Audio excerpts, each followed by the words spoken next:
Mahigit 3 dekada na mula nang pumanaw ang King of Rock and Roll na si Elvis Presley. Pero hanggang ngayon, buhay pa rin ang kanyang impluwensya sa ilang tagahanga tulad ng 78 taong gulang na lalaking nakilala ng GMA News.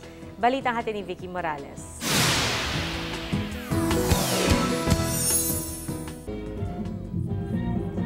If you're looking for trouble, you came to the right place.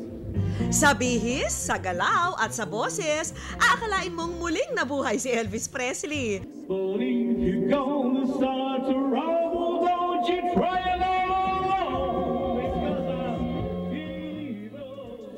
15 anyos pa lang kasi noon si Chito nang mahumaling siya sa King of Rock and Roll. Halos lahat ng sing-alike at look-alike contest ng idolo, mantakinyot sinalihan niya.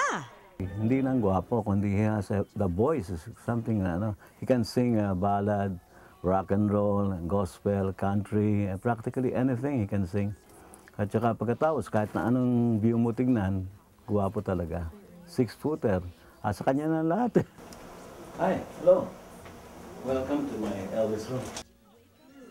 Ang silid na ito ni Chito, puno ng mga Elvis memorabilia at novelty item. Mula sa koleksyon ng higit 100 mga original vinyl record at music album ni Elvis, hanggang sa una at huling pelikula ng The King, kumpleto niya. Isang buong cabinet naman ang inilaan niya para sa kanyang koleksyon ng mga Elvis t-shirt. Pati na nga mga manika at estatwa ni Elvis, hindi niya pinalagpas. A word to my critics. Yes, I am alive. Ang album na ito, may pirma pa mula mismo kay Elvis Presley. Ang dyaryo namang ito, original copy pa ng broadsheet na inilathala sa araw ng pagkamatay ni Elvis. 68 anyos na si Chito. Medyo hirap na raw sa pakikipag-rakrakan. Kaya bilang founding chairman ng Elvis Presley Friendship Club, siniguro rin niyang may mga magpapatuloy sa pagdala ng Elvis legacy sa bansa. At ang tila papalit sa trono ni Chito, itong si Noni Yambao.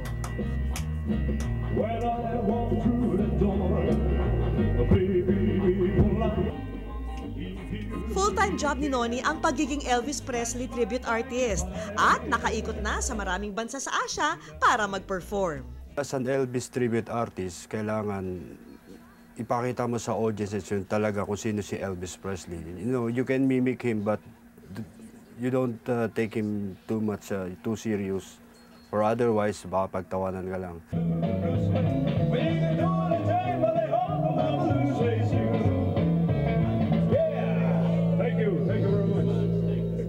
Vicky Morales, GMA News.